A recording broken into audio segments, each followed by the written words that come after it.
दक्ष के सैनिकों को श्राप देने लगी। सभा रखी गई थी, सम्मान सभा, लेकिन वातावरण ऐसा हो गया, एक दूसरे को सब श्राप देने के लिए उतावला हो गए। लग रहा था कि मानो ये श्राप सभा का आयोजन किया गया है। परस्पर एक दूसरे को सब श्राप देने में लगे हुए, वातावरण शांत हो गया।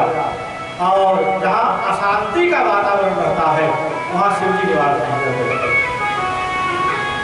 इसलिए शिव जी शमशान में बड़े शांत चित्त ढंग से निवास करते हैं। शिव जी बड़ा पवित्र स्थान माना गया और शांति का भी स्थान माना गया है।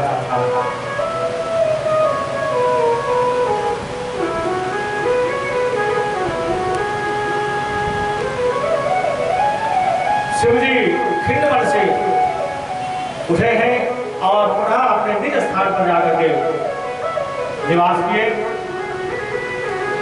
लेकिन दक्ष प्रतिशोध की आग में जल रहे हैं कि बिना बदला लिए हमारा मन मारेगा नहीं। इस प्रकार से अपमान किए और महादेव ने क्या अपमान किए, बैठकर के राम नाम का संकीर्तन नहीं कर रहे थे, भजन ही तो कर रहे थे। यहाँ ये स्पष्ट कथा ये बताना चाहती है कि कार्य इतिहास को देखो, जो शांतिपूर्वक परमात्मा का भजन करते हैं उन्हें भी संसार के लोगों ने छोड़ा नहीं है।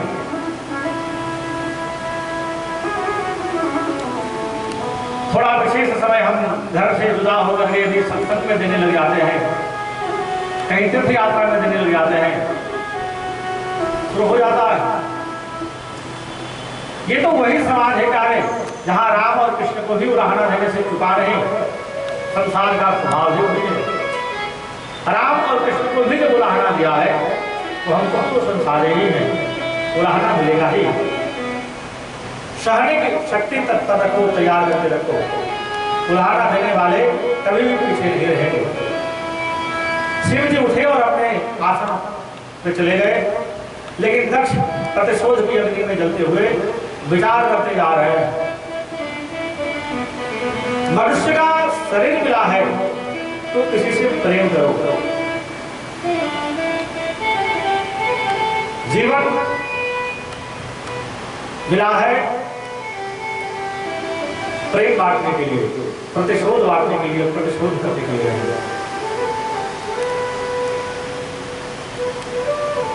हम संसार में बड़े बंगले ना बनाए तो कोई बात नहीं गाए, विशेष पद प्रतिष्ठा ना मिले तो कोई बात नहीं जा रही, लेकिन एक संपत्ति कमा कर जाओ उसका नाम है प्रेम। आप लोगों को पता होगा, आप क्यों ना हो, क्योंकि हमसे उम्र में भी आपसे बड़े वंदनीय। आप इतिहास को खोलकर देखेंगे तो आपको पता चलेगा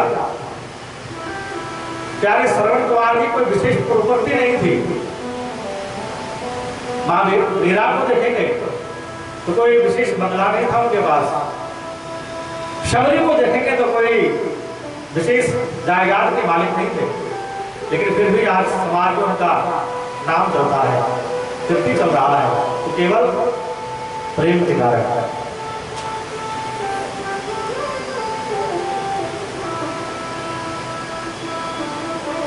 आज के जमाना तो ऐसा हो गया कार्य कि हमारे परदादा की बात तो छोड़ो, दादा का ही नाम क्या है ये आजकल के बच्चे को पता नहीं रहता है, और उसी बच्चे के लिए हम सब कुछ कर रहे होते हैं। लेकिन जिन्होंने परमात्मा के लिए थोड़ा समय निकाला है, सारा संसार उनका याद करता है, स्मरण करता है। ये है परमात्मा से प्रेम करने का लाभ। श्रवण कुमार को फैक्ट्री नहीं बना करके चलाए संसार में, कोई बड़े इंडस्ट्रीज के मालिक नहीं थे, मेरा कोई बैंक के मैनेजर नहीं थे, लेकिन फिर भी आज बच्चे बच्चे जानते हैं। तो दक्ष परमात्मा से प्रेम करने के बिना परमात्मा से प्रतिशोध करने के तत्पर हुए, और परिणाम ये हुआ कि कि शिव जी के साथ वैर करने की दृष्टि से यज्ञ किए, लेकिन आज तक शिव जी अपनी पत्नी को भी ये बताया नहीं था कि वाह तुम्हारे पिता और हमारे बीच में ऐसा झगड़ा हुआ है। प्रेम से भगवान श्री राम की कथा गान करके सुना रहे थे। वो तो आज पार्वती ने जब पूछा कि देवता सब कहाँ जा रहे हैं, क्यों जा रहे हैं, तब शिव जी को बताना पड़ा। और आज होता है, वरना संसारिक जीवों का स्वभाव ये है कि पहले ससुराल में झगड़ा करके आते हैं और फिर बचे हुए क्रोध पत्नी के ऊपर निकालते हैं। ऐसा हुआ है, ऐसा हुआ है, और फिर अपने ही घर के वातावरण को बिगाड़ देते हैं पत्नी से झगड़ा करके। शिव जी के स्वभाव हम संसारियों को यही सिखाता है जा रहे। शिव केवल चर्चा का विषय नहीं, शिव अपने जीवनचर्या का विषय है। शिव परिवार एक ऐसा परिवार है कि उसमें सभी एक वैदी होते हुए भी पूजे जाते हैं। शिव जी का वाहन नंदी, तो जगदम्बा का वाहन शेर, लेकिन परस्पर मैत्री है, कहीं कोई वैर नहीं, कहीं कोई द्वेष नहीं। कार्तिक जी का वाहन मोर है, गणपति जी के वाहन चूहा, लेकिन शिव जी के गले में सर्प है, वहां भी तो उनमें मित्रता है, कोई वैर नहीं। तो शिव जी का पूरा परिवार हम संसारियों को सिखाता है कि जहां हिंसक प्राणी भी आपस में प्रेम कर रहे हैं। अब तुम्हारा तो जन्म ही प्रेम करने के लिए हुआ है, मनुष्य जब मिला ही प्रेम करने के लिए। लेकिन आज वह दक्ष शिव जी से ही द्वेष उत्पन्न किए और प्रतिशोध की भावना से यज्ञ करने के लिए तैयार हुए। आगे चल के कथा ये बताती है कि उनका यज्ञ शिव के द्वेष के कारण संपन्न नहीं हो पाया, विध्वंस हुआ। ये यज्ञ क्या है? दक्ष अहंकार के प्रति माने जाते हैं।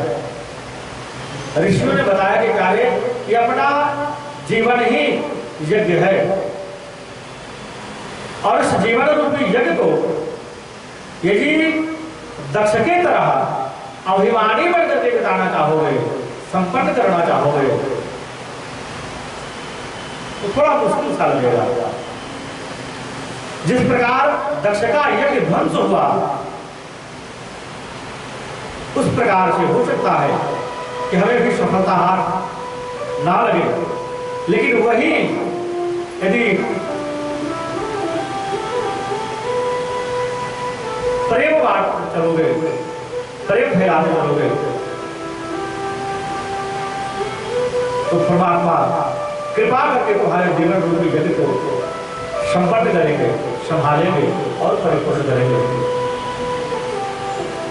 यहाँ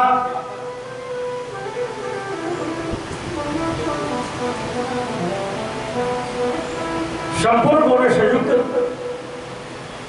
संध्या भगवान शिव की आराधना करने लगे। परमात्मा प्रसन्न हुए और भगवान से इच्छा वरदान मांगे हैं कि प्रभु आप हमेशा वरदान देंगे कि जो हमें काम दृष्टि से देखेंगे वह कर्म ही नपुंसक हो जाएंगे। भगवान शिव ने वरदान दिया है। कामदेव को 5 बार दे करके ब्रह्मा जी आशीर्वाद दिए कि तुम्हें इन 5 बारों से सारा संसार को प्राप्त करोगे। कामदेव अपने पिता के ऊपर प्रभाव डाल करके 5 बारों का निरीक्षण किए। धर्म शिव जी के पुत्र माने जाते हैं, ब्रह्मा जी के पुत्र माने जाते हैं। शिव जी को आवाहन किए और पुनः संध्या के प्रति जो विकार उत्पन्न हुआ था ब्रह्मा जी के मन में, तो शिव जी सरकार लगाते हुए उस प्रकार को शांत किए हैं।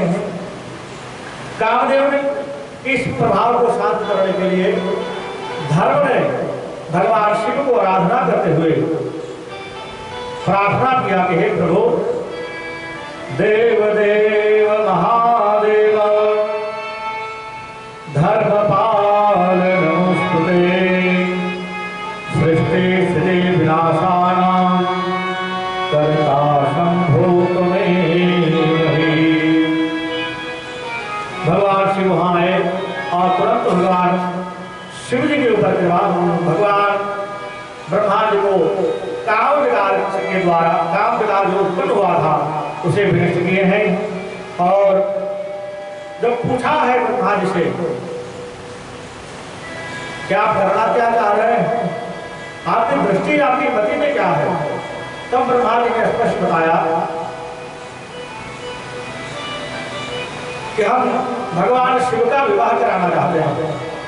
संसार का सृजन हमने किया है, कई प्रकार के असुर होंगे जिनको हम मार तो सकते हैं, कई असुरों को नारायण परमात्मा श्री हरि के द्वारा मारे जाएंगे, कई असुरों को शिव जी भी संहार करेंगे, लेकिन कई ऐसे भी असुर होंगे जो देवताओं को भी परास्त करने वाले होंगे, जिनका वध केवल शिव के द्वारा उत्पन्न उनके पुत्रों से ही होगा। इसलिए देवताओं के कल्याण के लिए हम शिव जी का विवाह कराना चाहते हैं। जब शिव जी विवाह करेंगे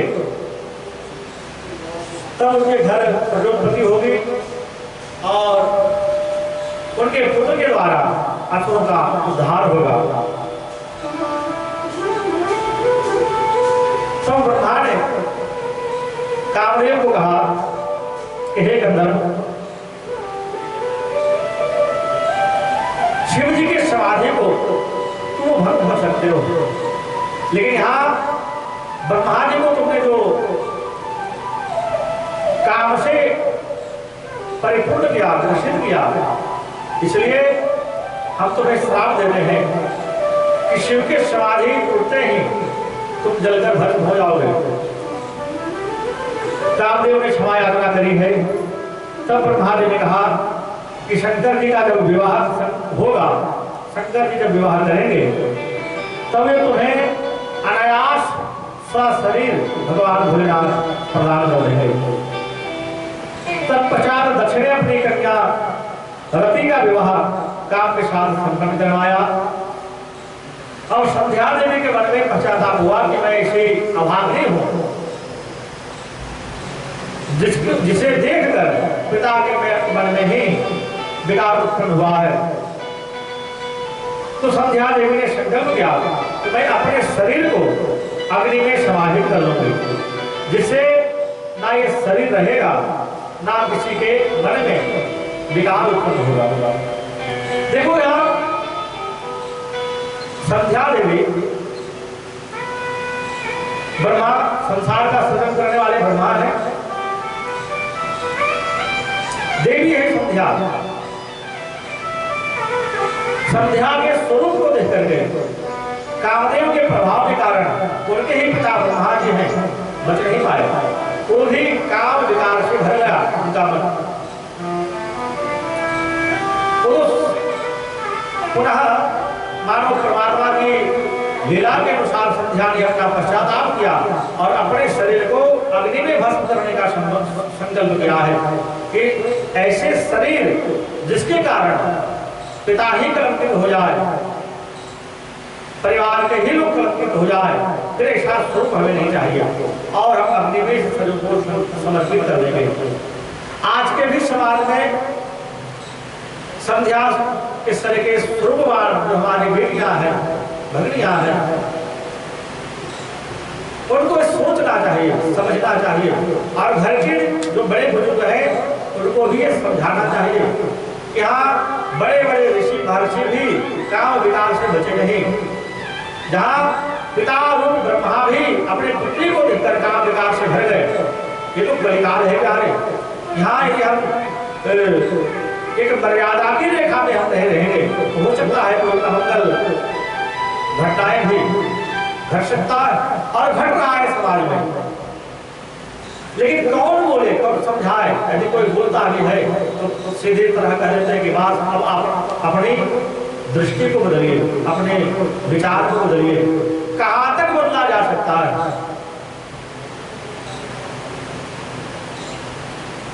कथा कुछ सिखाने का प्रयास करती है और हमें चाहिए कि समय संपत्ति सब कुछ व्यय कर रहे हैं, लगा रहे हैं, तो कुछ न कुछ हम अनुभव करें, सीखें और वहां तक सीमित ना रहे, मंथन करें। एक परिवार के ऊपर उसका प्रभाव पड़े, समझदारी परिवारों में दिखे, उसका प्रभाव परिवार पर पड़े, ऐसा प्रयास करना चाहिए। संध्या पश्चाताप करते हुए अपने शरीर को अग्नि में भस्म करने की प्रयास करें। पुनः संध्या देवी चंद्रभाग पर्वत पर कठोर तपस्या करने लगी है। ब्रह्मा जी की आज्ञा से वशिष्ठ जी संध्या के पास आए और विधि पूर्वक दीक्षा देकर के भगवत प्राप्ति की मार्ग उन्हें बताए हैं कि हे देवी, तुम ओम नमः शंकराय ओम इस मंत्र का जप करो और संध्या नित्य दिन अपने उस गुरुदेव के मंत्रों का स्मरण करते हुए भगवान महादेव को प्रसन्न करने के लिए जो संभव हो सका उसके द्वारा शिव को प्रसन्न करने का प्रयास करने लगे। नित्य जल समर्पित करती है, बेलपत्र समर्पित करती है और दिए हुए उस मंत्र को स्मरण करती है, जपती है। परिणाम ये हुआ कि अंत में वह संध्या अपने शरीर को अग्नि में समाहित करके भगवान शिव के परम धाम को प्राप्त करेगी। बोले भक्तवत्सल भगवान की जय। उमापते महादेव की। ब्रह्मा जी अपने पुत्र नारद को और श्री सूत जी महाराज शौनकादिकों को समझाते हैं कि एवं संध्या चरित्रम को कथितम मुनिषत्तमः पवित्रम परमं दिव्यम सर्वकाम फलप्रदम यदं श्रुणुयानारि पुरुषो वा शुभव्रतः समस्ते कामानमाप्नोति नाप्रकार्यं विचारणः। संसार में जो भी स्त्री पुरुष इस संध्या देवी के चरित्र का श्रवण करते हैं, भगवान शिव की कृपा से उनके मन में रहे हुए विकार को भगवान शिव जी विनष्ट करते हैं और सर्व कामा फलप्रदः सभी कामनाओं को पूर्ति करते हैं। बोल शिवापति महादेव की जय। इधर से ब्रह्मा जी महाराज कामदेव को बुला करके कहा कि संसार का हित करने के लिए आप महादेव को मोहित करिए। ब्रह्मा जी ने कामदेव के सहयोगी रूप में वसंत ऋतु का निर्माण किए और कामदेव अपने वसंत को लेकर के गया है, किंतु भगवान शिव शंकर के ऊपर कोई भी कामदेव का प्रभाव पड़ा नहीं। कामदेव हार कर वापस लौटा। कामदेव को हारा हुआ देख करके ब्रह्मा जी बड़े व्यथित हुए। मार नामक गण उत्पन्न किए हैं। ब्रह्मा जी ने कहा कि हे कामदेव, ये आपकी सहायता करेंगे। मार नामक गण जो उत्पन्न हुए तो आपस में मारो मारो काटो इस प्रकार से वातावरण बनाने लगे। ये सब जाकर के शिव जी के पास इस प्रकार से माहौल बनाए हैं, अशांति का वातावरण किए, लेकिन शिव जी के ऊपर किसी भी प्रभाव का, किसी भी प्रकार का प्रभाव नहीं पड़ा। तब ब्रह्मा जी शिव जी के महिमा का अनुभव किए और धीरे धीरे धीरे धीरे जो प्रतिशोध का भाव था ब्रह्मा जी के मन में कि हम शिव जी के मन में विकार उत्पन्न करवा करके ये भी क्लेशित करवाएंगे, कलंकित करवाएंगे, इस विकार से ब्रह्मा जी शांत हुए। उस समय वहां भगवान नारायण प्रकट हुए और नारायण ब्रह्मा के बीच में जो संवाद हुआ तो ब्रह्मा जी अपने मनोभाव को व्यक्त करते हुए कहा कि हे प्रभु, हम शिव जी के समाधि को भंग करना चाहते हैं, उसमें जगत का ही कल्याण है, जगत का ही कल्याण छुपा हुआ है। हम चाहते हैं कि शिव जी का विवाह अति शीघ्र हो और उनका जो पुत्र होगा उनके द्वारा दुष्टों का दमन होगा। तब भगवान नारायण ने समझाया कि यदि आप शिव जी का विवाह कराना चाहते हैं तो आप भगवती उमा के शरण में जाइए, वे आपके मनोकामना को परिपूर्ण करेंगे।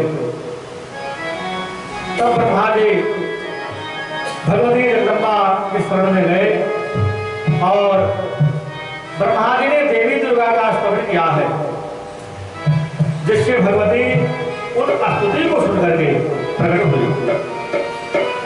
नमो नमस्ते जगतः प्रवृत्ते निवृत्त रूपे स्थिति सर्वरूपे चराचराणां भवते सुशक्ते सनातनी सर्वविमोहनीति। हे जगत की प्रवृत्ति और निवृत्ति स्वरूपा, हे स्वर्ग स्थिति रूपे आपको मेरा प्रणाम है। आप समस्त चराचर की शक्ति सनातनी तथा सबको मोहित करने वाली है। या श्री सदा के शवमूर्तिमाला विश्वंभराया सकलम् बिभर्ति, या त्वं पुरा सृष्टि करे महेश्वरी भद्रे त्रिलोकस्य परा गुणेभ्यः। हे महालक्ष्मी, भगवान विष्णु को बाला की भांति हृदय में धारण करने वाले, विश्व का भरण पोषण करने वाले, जो महेश्वरी त्रिलोकी का सृजन और संहार करने वाले हैं, उनको मेरा बार बार प्रणाम। इस स्तवन को सुनकर के देवी प्रकट हुई और आकाशवाणी हुआ, बरपुर आप वर मांगिए। तब ब्रह्मा जी ने कहा कि देवी, आप भगवान शिव को मोहित करें, आपके अतिरिक्त अन्य और भी स्त्रियां उनको मोहित नहीं कर सकती हैं, इसलिए आप ही दक्ष कन्या बनकर भगवान शिव को मोहित करें। देवी ने कहा कि प्रभु को मोहित करना ये उनके इच्छा के अनुसार है, समाधि से जगाना ये उनकी इच्छा के अनुसार है, उनकी इच्छा पर निर्भर करता है। लेकिन फिर भी आप आग्रह कर रहे हैं तो मैं एक बार प्रयास करती हूँ। जिस प्रकार लक्ष्मी जी भगवान विष्णु की प्रिया है, भार्या है, उसी प्रकार मैं सती रूप धारण करके भगवान शिव की पत्नी बन गई। इधर ब्रह्मा जी दक्ष को तप करने की आज्ञा दी है। ब्रह्मा जी की आज्ञा से दक्ष ने कठोर तपस्या किया। कुछ दिन पत्ते खा करके भगवान के आराधना किए हैं, कुछ दिन निराहार रह करके भगवती को प्रसन्न करने का प्रयास किए और भगवती प्रकट हो गई। दक्ष ने स्तुति करी, जगदम्ब महामाये जगदीश महेश्वरी कृपा कृत्वा नमस्तेतु दर्शितम स्वपुनर्भवम्। जगदम्बा की स्तुति करी है दक्ष ने। तब देवी ने कहा कि आप वरदान मांगे। तब दक्ष ने वरदान मांगा है कि हे भगवती, आप मेरी कन्या का रूप धारण करके अवतार लेकर शिव पत्नी बने, इसी से समस्त जग का समस्त लोक का कल्याण होगा। तब देवी ने कहा कि हे दक्ष, मैं तुम्हारी भक्ति से प्रसन्न हूँ, तुम्हारी प्रार्थना को स्वीकार करती हूँ। हम तुम्हारे घर कन्या भी बनकर आएंगे, लेकिन हमारा एक शर्त है। क्या?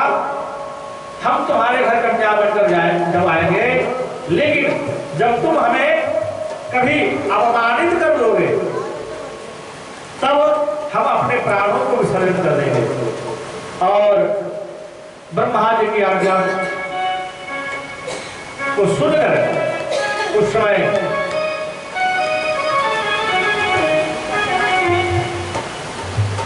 भगवती दक्ष की पुत्री बनने के लिए तैयार हुए बोले श्री सच्चिदानंद भगवान की जय। उमापते महादेव की जय।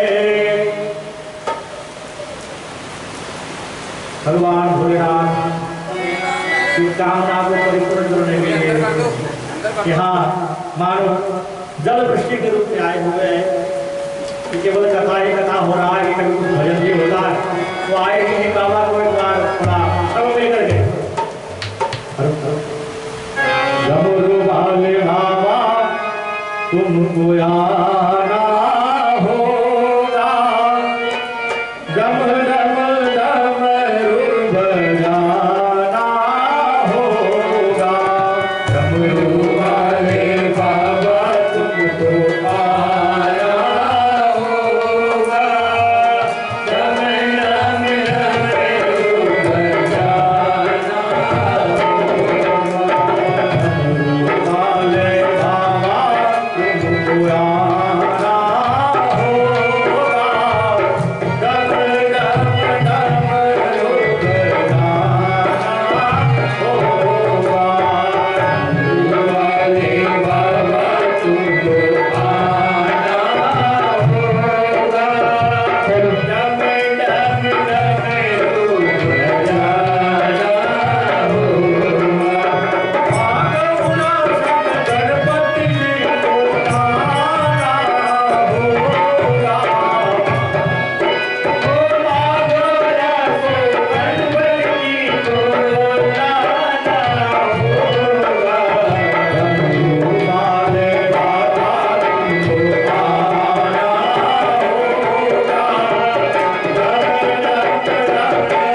यानी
मन क्रम वचन से शिव को स्वीकार करें।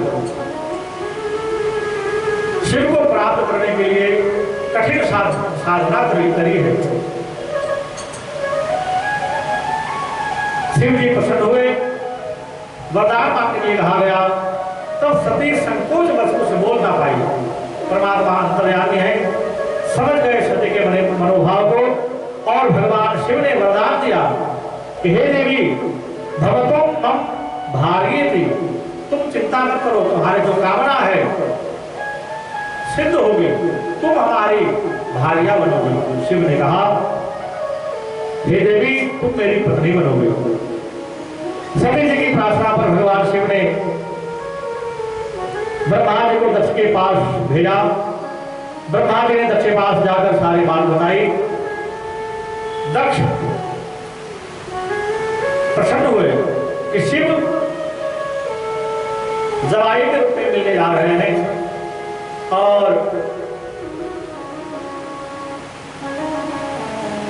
कई प्रकार से परीक्षा भी लिया गया। सती का दक्ष को भी कहा गया, बाबा जी के पास है ही क्या। संबंधी बिगाड़ने वाले को ऐसी बात करते हैं ना कि जहाँ आप रिश्ता करने जा रहे हो, क्या है उसके पास? ना तो बाबा जी के पास मकान है, ना कोई दुकान है, ना कोई प्रॉपर्टी, और अपनी कन्या को वहां सौंप रहे हो। लेकिन दक्ष भी तत्पर हुए हैं। सती को थोड़ा भय लगा है तो सखियों के साथ निकल गई है, वन में जाकर के कठिन साधना करी है, अन्न जल का त्याग किया है, वृक्ष के सूखे पत्ते खाकर के शरीर बचाई है, ना वहां पर अपहरणा हुआ। दक्ष को जब पता चला कि तनमन से शिव को ये वर चुकी है तो पिता कोई विक्षेप नहीं किए और प्रसन्नता के साथ शिव के साथ विवाह करने की तैयारी किए। शिव जी को सूचना दी गई और अनेक प्रकार से गण महादेव की शादी की तैयारी कर रहे हैं। इस प्रसंग को कल शिव और पार्वती के प्रसंग में हम थोड़ा विशेष खुलकर देखेंगे। कल एक उत्सव मनाया जाएगा, यहाँ पार्वती और शिव का विवाह उत्सव हम मनाएंगे। जिस प्रकार संसारिक विवाह में हम सब सम्मिलित होते हैं एक श्रद्धा के साथ कि ना जाएंगे तो बदनामी हो जाएगी कि हमने पत्रिका दिया था, हमारे विवाह नहीं आए। यहाँ मानो श्रावण का महीना, कल से ही भोलेनाथ सबको निमंत्रण दे रहे हैं कि हम परसों शादी करेंगे, सब आइएगा। और श्रावण के महीने में बाबा के दर पे ना पहुंचे तो बदनामी ही होगी ना कि बाबा निमंत्रण दे रहे हैं बार बार कि प्यारे हम विवाह कर रहे हैं श्रावण में। तो यदि हम जाने से चुकेंगे तो हो सकता है कि बाबा के बच्चे में हम बदनामी का भागीदार बन सकते हैं। इसलिए सब आइएगा अपने इष्ट मित्रों के साथ। नियम के साथ यहाँ शिव और पार्वती का विवाह कराया जाएगा। शिव जी बने पार्वती को इसलिए मंगल की तिथि गाएंगे, कन्यादान भी करेंगे और जो विधि हो सकती है परमात्मा जिस प्रकार से कराना चाहेंगे हम सब उसके लिए तत्पर रहेंगे। तो यहाँ शिव जी को निमंत्रण दिया गया कि बाबा आप तैयारी करिए और शिवगणों ने बाबा को तैयार किया। कोई शॉपिंग करने नहीं गए, घर में जो सुलभ था अद्भुत श्रृंगार बाबा का किया गया है। शायद दुनिया का पहला और आखिरी दुल्हा वैसा रहा होगा जैसा अद्भुत श्रृंगार बाबा का किया गया। बाजार से कुछ भी लाने की जरूरत नहीं, कोई पाउडर कॉस्मेटिक की आवश्यकता ही नहीं। सब स्थान से भस्म लाया गया है, बाबा का श्रृंगार किया गया। श्रावण में नए नए सर्व विश्व बोल हो रहे तो कोमल कोमल सर्पों को ला करके श्रृंगार किया गया है बाबा का। जगह का मुकुट बनाया और नंदी पर आरूढ़ होकर के नंदी धर्म का प्रतीक माना गया है। हम तो आज के दूल्हे को भी कहते हैं कि प्यारे यदि बनाते जाओ ना तो धर्म के ही सवारी करके जाओ, विकार रहित होकर के प्रसन्न चित्त होकर के धर्म की सवारी करके बाबा नंदी पर सवार होकर गए हैं और प्रसन्न चित्त से दक्ष जी महाराज अपने पुत्र सती का कन्यादान किए और विवाह विधि शिव और सती का संपन्न हुआ। बोलियो उमापति महादेव की, भक्तवत्सल भगवान की जय। कैलाश पर भगवान शिव माता सती के साथ विहार करने लगे। उस समय सती ने पूछा है, महादेव जीवों का कल्याण कैसे होगा? तब शिव जी ने बताया कि हे सती, परम तत्व के साक्षात किए बगैर, परमात्मा के साक्षात किए बगैर जीव का कल्याण नहीं हो सकता। और परमात्मा का साक्षात्कार करने के लिए संपत्ति साधन नहीं बन सकता। उसके लिए साधन केवल और केवल साधन है भक्ति। भक्ति के द्वारा परमात्मा रिझते हैं, प्रसन्न होते हैं। और वह परम तत्व शिव जी कहते हैं कि हे उमा, हे सती, मैं ही हूं और मुझे प्राप्त करने के लिए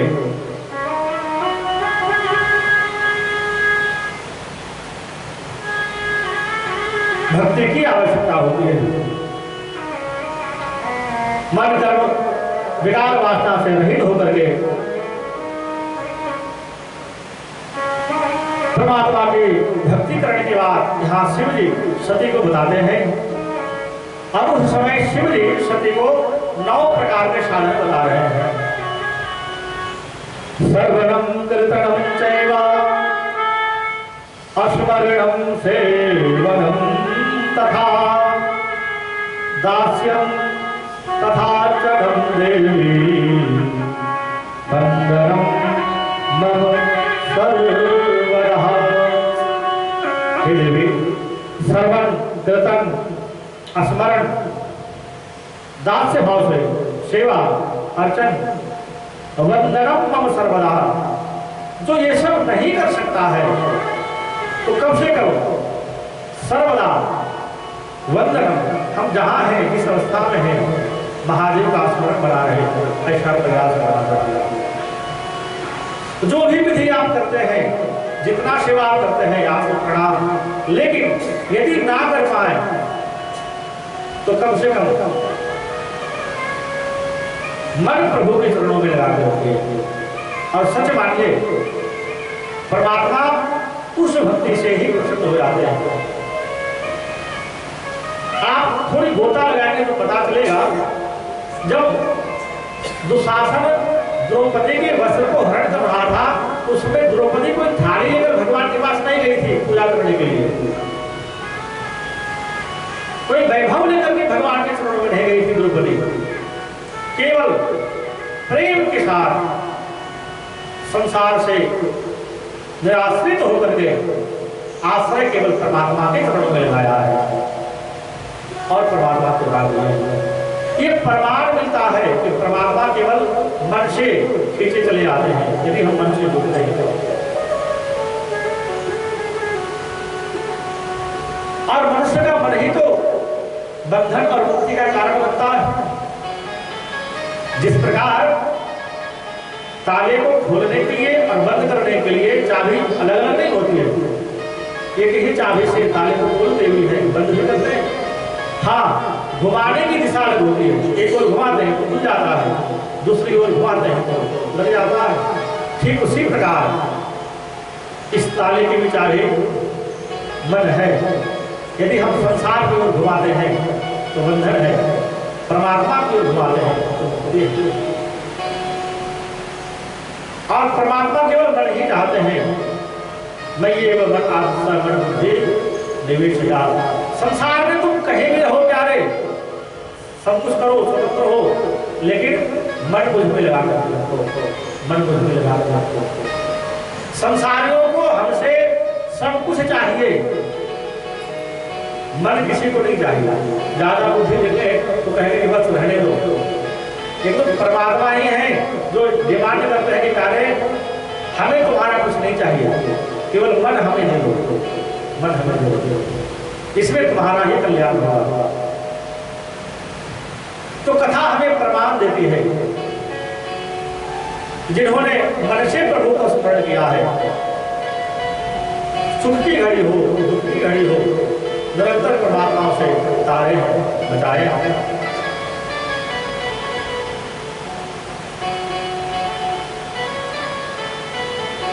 द्रौपदी जैसी समस्या विकट परिस्थिति और इसके जीवन में आया होगा, और द्रौपदी का चरित्र, द्रौपदी का प्रत्यक्ष प्रमाण हम संसारियों को ये बताता है कि परमात्मा कोई वैभव से नहीं रिश्ते, केवल हमारे प्रार्थना से परमात्मा दौड़े हुए आते हैं। द्रौपदी सभी से निराश्रित होकर के, पहले तो आश्रित था कि बड़े बुजुर्ग हैं बचाएंगे रक्षा करेंगे, सभी ने जब छोड़ दिया और पुकारे हैं परमात्मा को, आए आप देना गोविंद ने कृपा करी। ठीक उसी प्रकार से हम सबको भी तो अंत में उनके दर पे ही आना है, शिव जी के शरण में ही आना है। शिवम कल्याणम ददाते इति शिवदम, जो जीवों का कल्याण करे, तारे उबारे, उसी का नाम तो शिव है। और शिव जी कथा के प्रसंग में भी हमने कई बार कहा है, आप लोगों ने सुना है कि शिव जी संसार में बड़े शांतचित्त ढंग से निवास करते हैं। मानो अपने भक्तों की प्रतीक्षा करते रहते हैं कि आ जाओ, सर्वधर्माण परित्यज्य माम एकम शरणं व्रज, सभी धर्मों को छोड़कर, सभी कर्मों को छोड़कर आ जाओ, हम तुम्हारे स्वागत के लिए, तुम्हारे सम्मान के लिए तत्पर हैं। तो इस निष्ठा से भी कि प्रभु एक ना एक दिन तो तुम्हारे घर पे ही आएंगे, ख्याल रखना बाबा, आएंगे आपके घर पे, तो कम से कम मन प्रभु के चरणों में लगा करते रहते हैं। हम जहां भी रहें, जिस अवस्था में रहें, शिव का स्मरण करते रहें, यही सबसे बड़ी साधना है, यही सबसे बड़ी वासना है। शिव जी सती को बताते हैं कि हे उमा, हे सती, 9 प्रकार की भक्ति कही गई है। उसमें सबसे बड़ी भक्ति यह है कि मन परमात्मा में लगा रहे। 9 प्रकार की भक्ति में से 9 ही करना है, 9 करना है, ये आवश्यकता नहीं है। 9 प्रकार के साधन कहे गए हैं, जो साधन आपको सरल लगे वो स्वीकार कर लीजिए। श्रवणम कीर्तनम चैव स्मरणम सेवनम तथा, सेवा, कीर्तन, सेवन,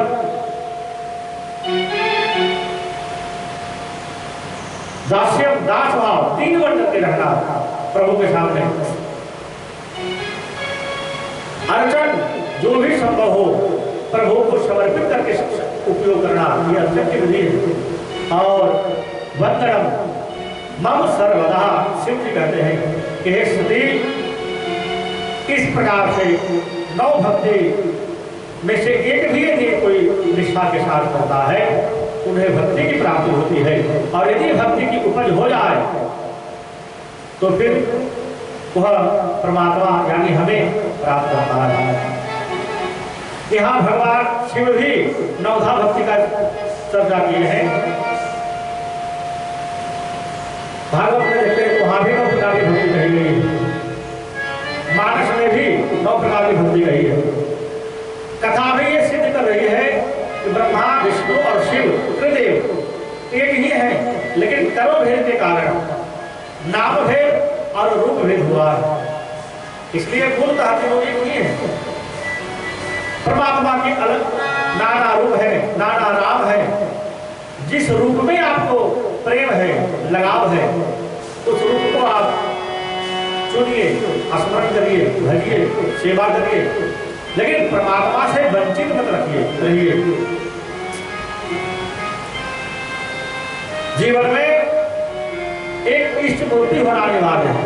किसी भी रूप को आप स्वीकार करिए, शिव के स्वरूप को, कृष्ण के रूप को, राम के रूप को, गोविंद के रूप को, लेकिन जीवन में एक इष्ट मूर्ति होना अनिवार्य है।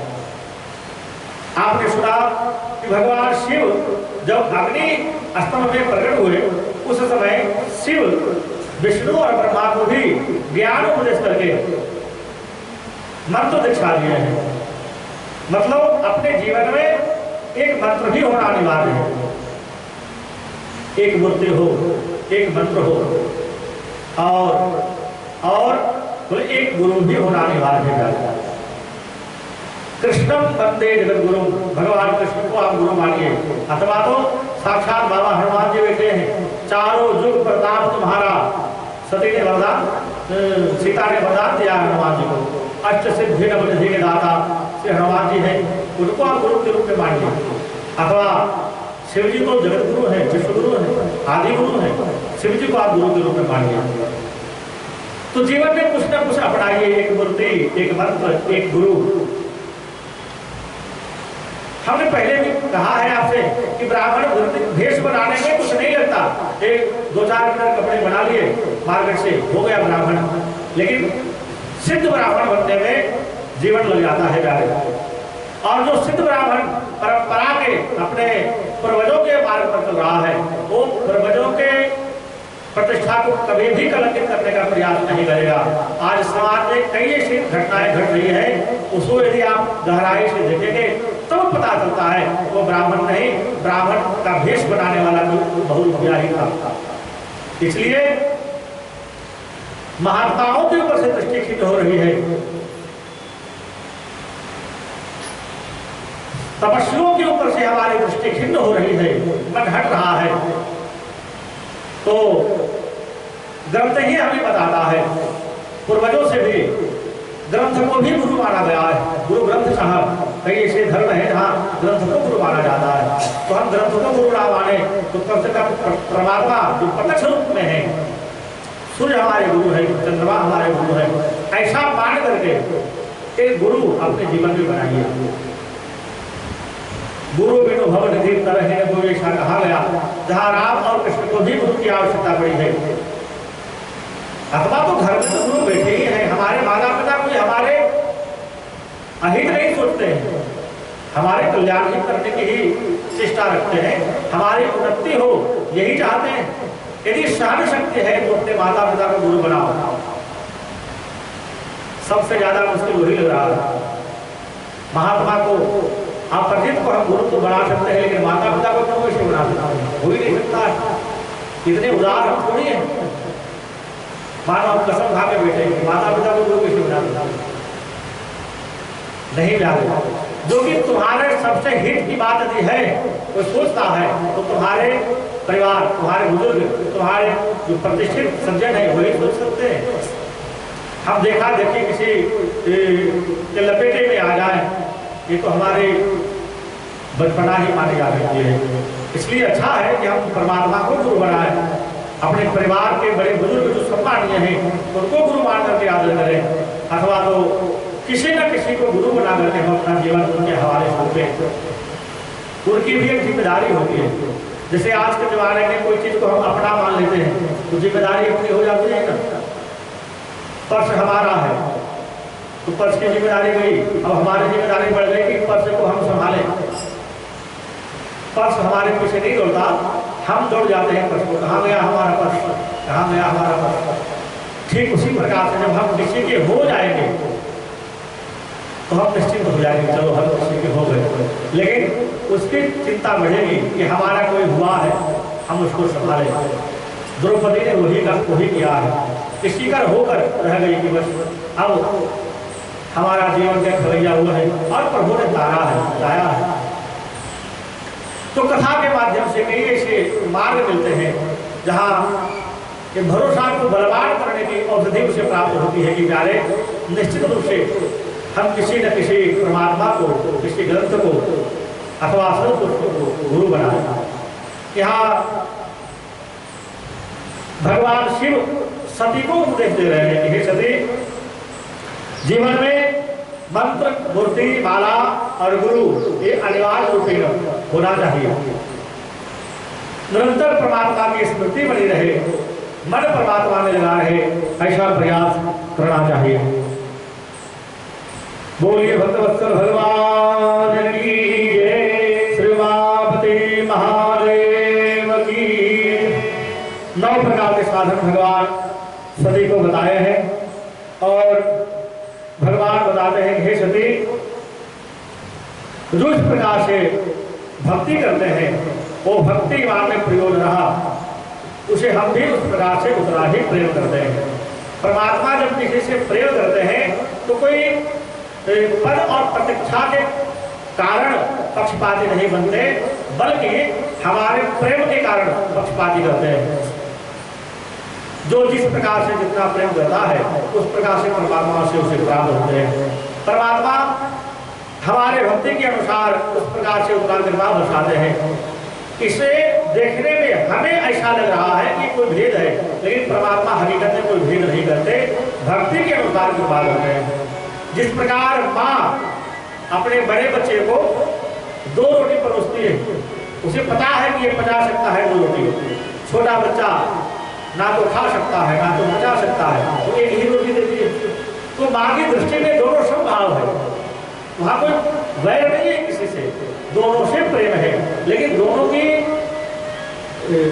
जो शक्ति है ये माँ को पता है कि कितना खा सकता है, कितना पचा सकता है। ठीक उसी प्रकार से जगत पिता जगत माता को भी पता है कि कितना खा सकता है, कितना पचा सकता है। उस प्रकार से परमात्मा हमारे भक्ति के अनुसार वैसा निर्वाह करते हैं। आगे चल के अब नारद जी ब्रह्मा जी से पूछते हैं कि माता सती का भगवान शिव से वियोग क्यों हुआ, इसके बारे में हमें बताइए। ब्रह्मा जी कृपा करके बताते हैं कि हे नारद, भगवान शिव और माता सती वृषभ आरूढ़ होकर के चले हैं। एक बार ऋषि के प्रांगण में विवाह हुआ जब ये भी शिव और सती का, तो सती को साथ लेकर के शिव जी विहार करने जा रहे हैं, घूमने जा रहे हैं। कहा? बोले ऋषि के आश्रम में। आजकल के भी शिव और सती घूमने जाते हैं, लेकिन कोई ऋषि के आश्रम में नहीं जाते हैं। वो कहाँ जाते हैं वो शायद चर्चा करने के लायक भी नहीं रहता। कहाँ घूमते हैं, क्या करते हैं, वो कोई चर्चा का विषय नहीं रहा। ग्रंथों ने हमें ये सिखाया है कि नव दाम्पत्य जब बनाओ तो सबसे पहले परमात्मा के शरण में जाओ, सदगुरु के शरण में जाओ, श्रेष्ठ महर्षियों के शरण में जाओ, जीवन जीने की कला वहां से सीख करके आओ। यहाँ सती को लेकर के शिव जी गए। कुंभज नामक ऋषि हैं, बड़े प्रेम से कथा का गान करते हैं। श्री राम जी की कथा का गान कर रहे थे और अपने पत्नी को लेकर शिव जी वहां चले हैं। प्रश्न है नारद जी का कि सती का वियोग किस प्रकार से हुआ, तो इसके विषय में कथा सुनाते हुए ब्रह्मा जी वर्णन कर रहे हैं कि जब सती को लेकर वहां गए हैं और कथा सुनकर जब शिव जी वापस लौट रहे थे, उस समय त्रेता युग का समय था। भगवान श्री राम नर लीला करते हुए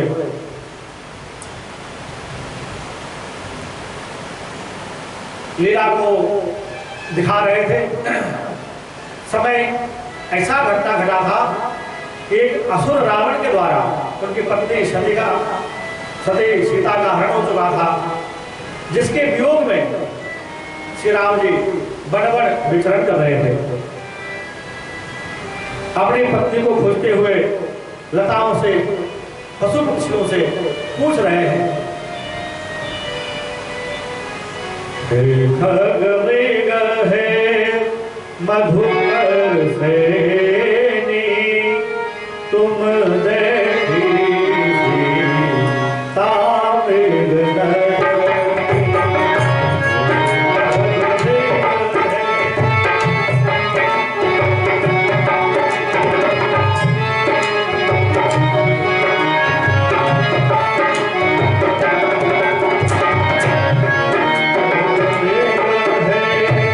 मधुकर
विचार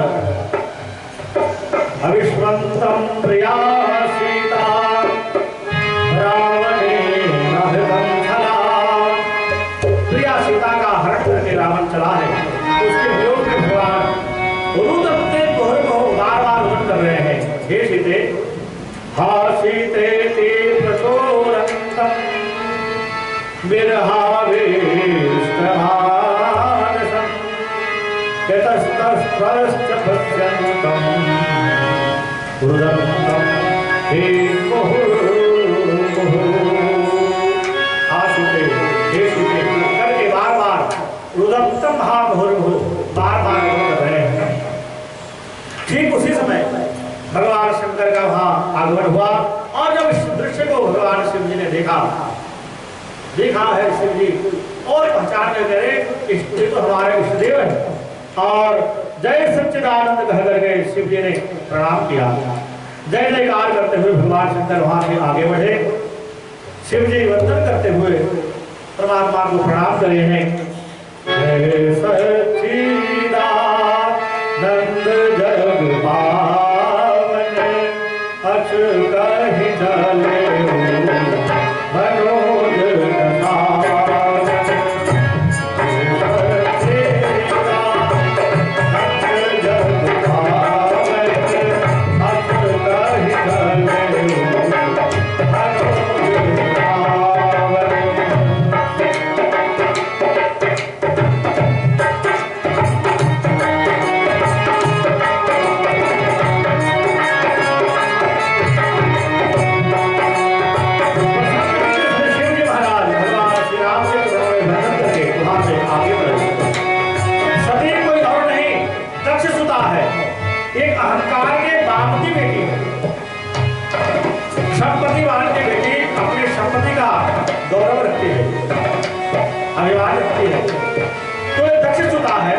चले तो अहंकारी है, तो दक्ष के अहंकार का गौरव सती में भी पड़ा हुआ था। इन्होंने प्रणाम नहीं किया। शिव जी से पूछ लिया, पहले तो विचार करे ये तो कोई रोता हुआ राजकुमार दिख रहा है और हमारे पतिदेव सच्चिदानंद कहकर के प्रणाम कर रहे हैं। इनमें कहा कोई सच्चिदानंद, ना तो सत्य है, ना चित है, ना आनंद है।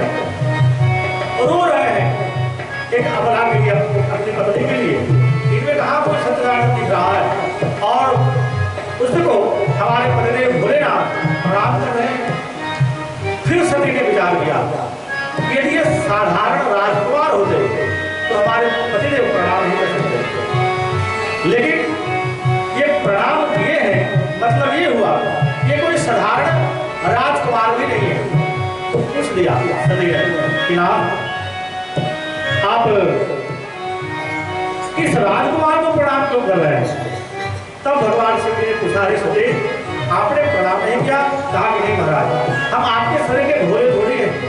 हम तो पहले विचार लेते हैं, नाम फोन करते हैं, फिर किसी को प्रणाम करते हैं, झुकते हैं। शिव जी ने कहा कि सती तुम चुप गई है। जिस कृष्णदेव की कथा सुनने के लिए हमें महात्मा ऋषि में गए, जिन्होंने हमें जिसकी कथा सुनाई, वही प्रभु यहाँ नवलीला कर रहे हैं। सती को भरोसा नहीं हुआ। बार बार भगवान भरोसा दिलाते हैं।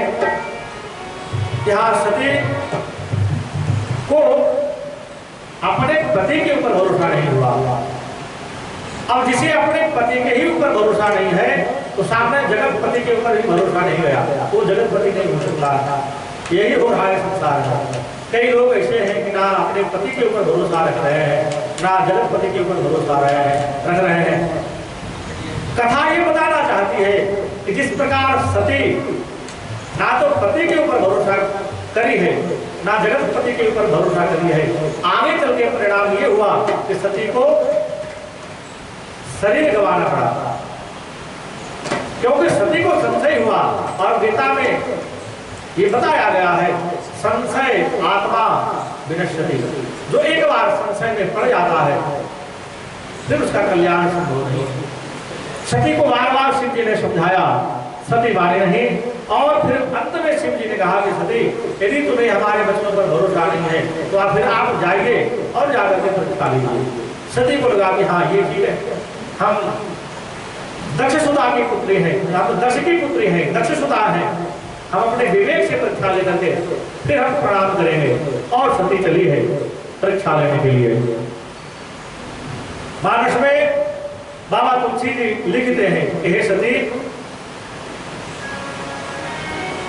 जो तुम्हारे मन अति संदेह हो तो कीन जाई परीक्षा ले हो।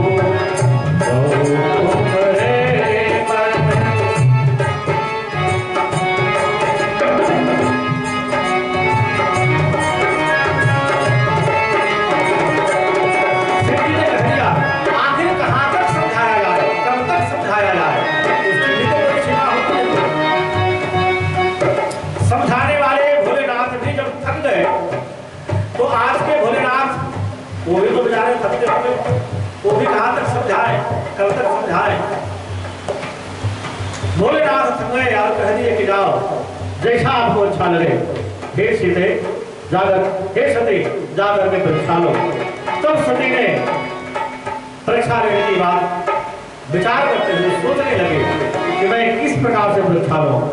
और सती ने विचार किया, सीता रूपमहं धृत्वा गच्छेयं राम सन्निधौ यदि रामो हरे सर्वं जिज्ञास्यति न चान्यथा।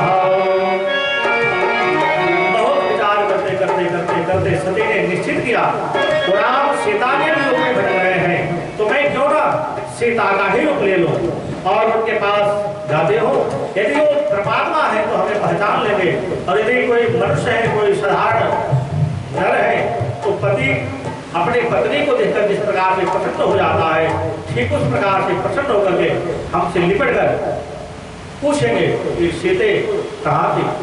और इस प्रकार से सती विचार करते करते पुण्य हृदय विचार करी धर सीता कर भेष। सीता का भेष बनाकर के सती चली है, लेकिन गई थी परीक्षा लेने के लिए, खुद परीक्षा में पड़ गई। भगवान के आगे सीता का भेष बनाकर के पार्वती सती चलने लगी। जहां बनावटी भेष आता है, बनावटी भक्ति आती है, तो यही दशा होती है। समाज में दिखावे के लिए खुद आगे भक्त बन करके दौड़ते हैं। आज सती के साथ वैसा ही घटना घटा। राम जी के सामने सती सीता का स्वभाव था कि राम के चरण चिन्हों पर चलती थी, लेकिन आज वह वन में जब सीता का वेश बना करके सती जी आई है, तो राम जी के आगे चलने लगी। हाँ, देखकर श्री राम जी पहचान गए और बड़े प्रेम से उस समय भगवान श्री राम शिव जी के नाम का स्मरण कर रहे थे। और जब आंखें खुली है और देखा है मां सती को ये चरित्र करते हुए बड़े चकित हुए कि इस प्रकार से हमारी याचना कर रहे हैं, याचना परीक्षा कर रहे हैं। अब परीक्षा तो गुरु ही करता है, तो गुरु बढ़ करके परीक्षा करने के लिए आए हैं, तो आदर तो देना ही चाहिए। हाथ जोड़ के भगवान प्रणाम करते हैं और श्री राम जी निवेदन करते हुए कहा, प्रेमतस्त्वं सती ब्रूहि त्वशंभो नमो गतः एकाकी विमते कस्मात् कामरः पतिरामिनः। प्रणाम करते हुए भगवान श्री राम जी ने पूछा कि हे माते, वो शंभु नमो गतः, हमारे पिता शंभु कहाँ है? वो शंभु कहाँ है वो? और एकाकी विपिने कस्मात्, विपिन यानी वन, आप अकेले वन में क्यों आए हैं? किस कारण से आप वन में आए हैं? और गतः पतिरामिनः, बिना पति के इस वन में आना ये शोभनीय बात नहीं है। इस प्रकार से व्यवहार जब श्री राम ने ये है, प्रणाम करके सीता जी सती को पूछा है, बहुत चकित हुई, अरे ये तो परमात्मा ही है। अब ये बात का भरोसा हुआ कि जो हमारे पतिदेव समझा रहे थे, सिखा रहे थे, वो सत्य था, ये परमात्मा ही है। और वहां से भागी गई है शिव जी के पास। शिव जी ने पूछा, हो गया तसल्ली, कर लिया परीक्षा। उस समय सती ने झूठ का आश्रय लेते हुए कहा, हमने कोई परीक्षा नहीं लिया है, और कैसे लेते, हम आपको आपकी पत्नी है, आप भोलेनाथ हैं, आप भोलेनाथ की पत्नी, क्या आपके ऊपर भरोसा नहीं करेगी? और आपने थोड़ा दूर से प्रणाम किया, हम नजदीक जाने को प्रणाम किया, बस यही फर्क रहा, बाकी हमने कोई परीक्षा नहीं लिया है। हे नाथ, परीक्षा लेते गुसाई के प्रणाम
तुम्हारे सीता का उदाहरण किया है, और सीता को हमारी माँ लगती है। अब रूप तो ये हमारी माँ का बनाई है पत्नी, यदि हम पत्नी मान करके व्यवहार करते हैं तो रूप हमारे माँ का बनाया है, ये हमें दोष लगेगा। इसलिए मन ही मन शिव जी ने संकल्प किया कि जब तक ये शरीर रहेगा तब तक हम पत्नी स्वरूप व्यवहार इसके पास नहीं रखेंगे, और मन से सती का त्याग किया। आकाशवाणी हुई, धन्यस्त्वं परमेशानां त्वं समोधर तथा फलः। हे महादेव, आपके समान ये संकल्प और कौन कर सकता है? असपन को मरेनो करई कुराना,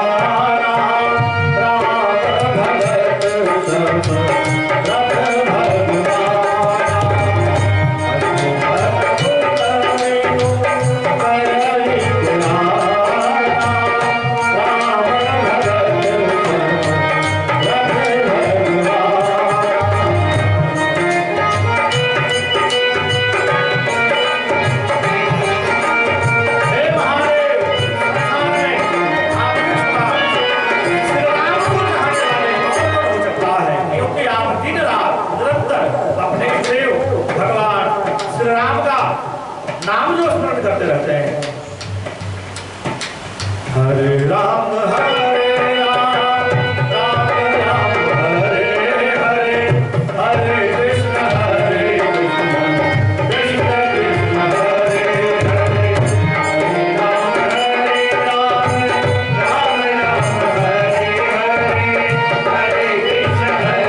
राम हरे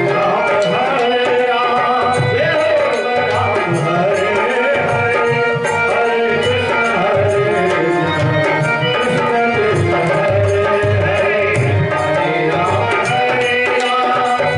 राम हरे हरे, हरे कृष्ण कृष्ण, कृष्ण कृष्ण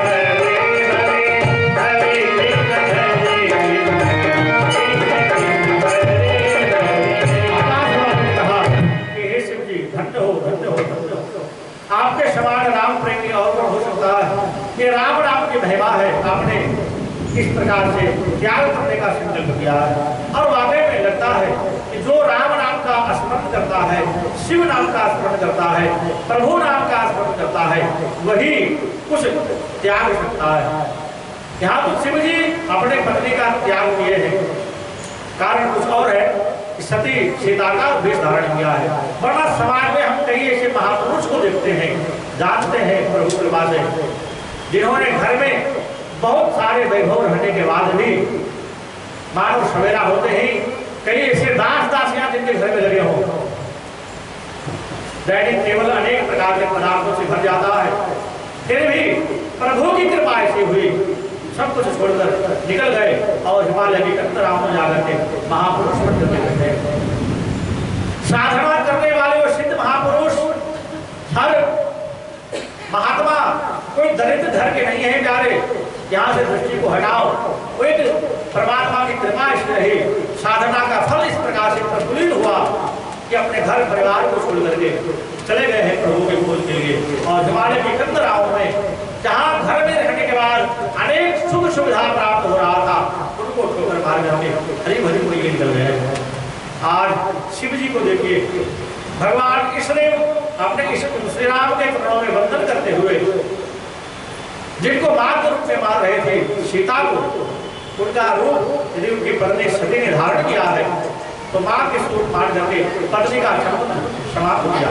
और शिव जी ने जब शब्द किया, आकाशवाणी हुई, सती ने पूछा कि महादेव ऐसे कौन सा संकल्प किया है आपने जिनसे आपकी संकल्प की बड़ाई, आपके त्याग की प्रशंसा आकाशवाणी कर रहा। भगवान शिव जी अनुचित समय समझकर उस समय कुछ बोले नहीं और भरत पंथ विधि इतिहास विश्वनाथ प्रभु जय कैलासा।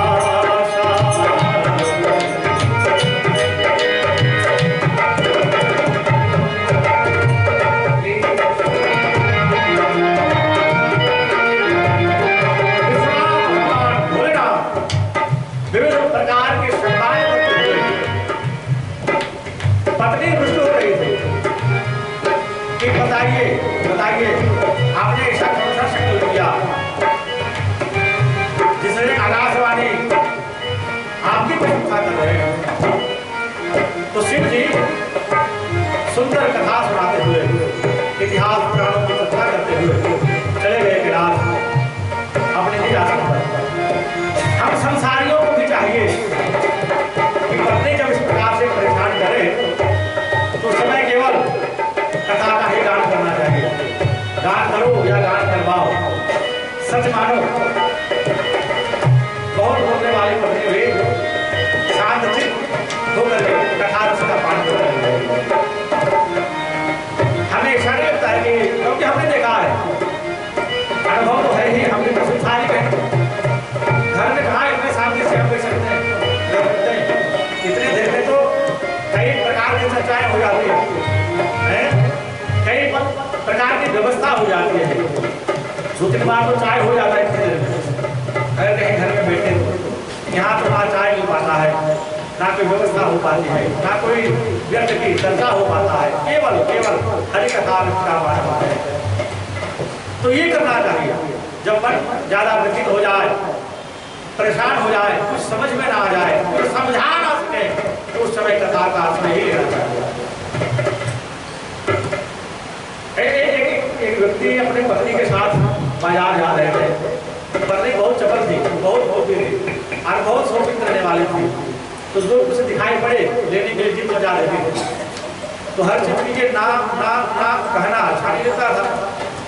अब मित्रों के साथ, परिवारों के साथ हैं तो हर बार में मना करना अच्छा नहीं लगता था। तो उसने एक युक्ति निकाला। अब वहाँ तुरंत ब्राह्मण को बुलाकर कथा कराना ये तो संभव नहीं था। उसने क्या किया, एक पान फेंकने वाले भैया के पास गया और सुंदर मधुर मीठा पान ला करके पत्नी को दिया। देवी समर्पयामि, इसको आप स्वीकार करो। खिलाया उसको। तो मित्रों ने पूछा कि अकेले पत्नी की सेवा कर रहा है, अपने लिए भी तो लाना था। तब उसने समझाया कि तुम समझते नहीं हो, बोलते बहुत है, इसलिए ये औषधि का काम करेगी, इसलिए लाके दिया हूं इसको कि कम से कम आधे घंटे का उपचार हो गया, अब तो शांत रहेगी, तो कुछ ना कुछ पाठ कराओ, कुछ ना कुछ आधार दो, यहाँ सती को शांति प्राप्त हो। इसलिए भगवान शिव ने कथा का आधार दिया, कथा का आश्रय दिया। हम संसारियों को भी चाहिए, और सच मानिए जब आप आते हैं कथा में तो हमारा मन कितना व्यथित रहता है, अपने आप से पूछिए। और आधे घंटे यदि हम चित्त लगाकर कथा सुनते हैं तो हमारे मन की क्या शक्ति प्रदान, हमारे मन में क्या शक्ति मिलती है, ये भी अपने आप से पूछिए, पता चलेगा। कथा हमारे मन के कथा को दूर करती है, मन के विकारों को दूर करती है। विकट परिस्थितियों से भी कथा ही ऐसी औषधि है जो हमें संवारती है। आपको पुराणों से ही मैं देता हूँ, आपको दिन यहाँ हनुमान चालीसा का अथवा तो सुंदरकांड का हर सप्ताह पाठ करते हैं। वहाँ एक प्रसंग आता है, सती सीता का हरण हुआ है रावण के द्वारा, अशोक वाटिका में रखा गया। अब यहाँ पति के वियोग में सीता बैठी है, उनकी दशा क्या है सबको पता है, बैठी नहीं सीता की, व्याकुल है। उस समय हनुमान जी गए तो मुलाकात भी नहीं किए, बल्कि एक वृक्ष के ऊपर बैठ करके बड़े प्रेम के साथ से हनुमान जी महाराज रामचंद्र गुण बरने लागा। हुआ क्या, सुनत ही सीता दुख भागा, रामचंद्र गुण बरने लागा,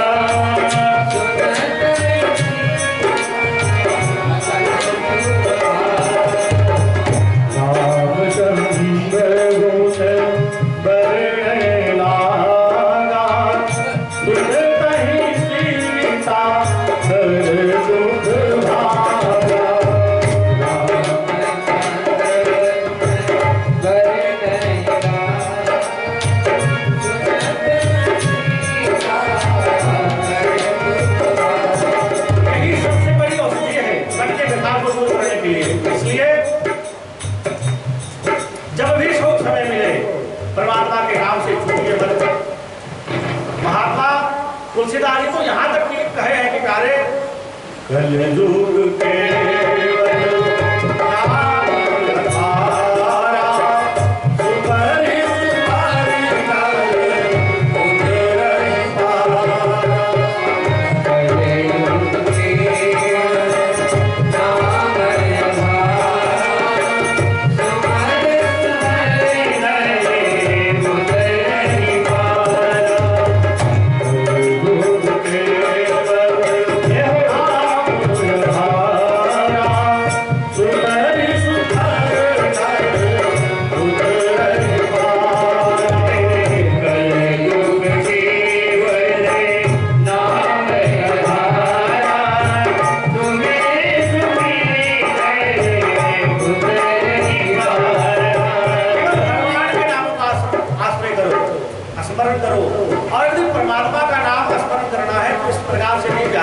वहां तो हाथ खोल करके प्रेम के साथ परमात्मा का स्मरण करके आपको करना पड़ेगा।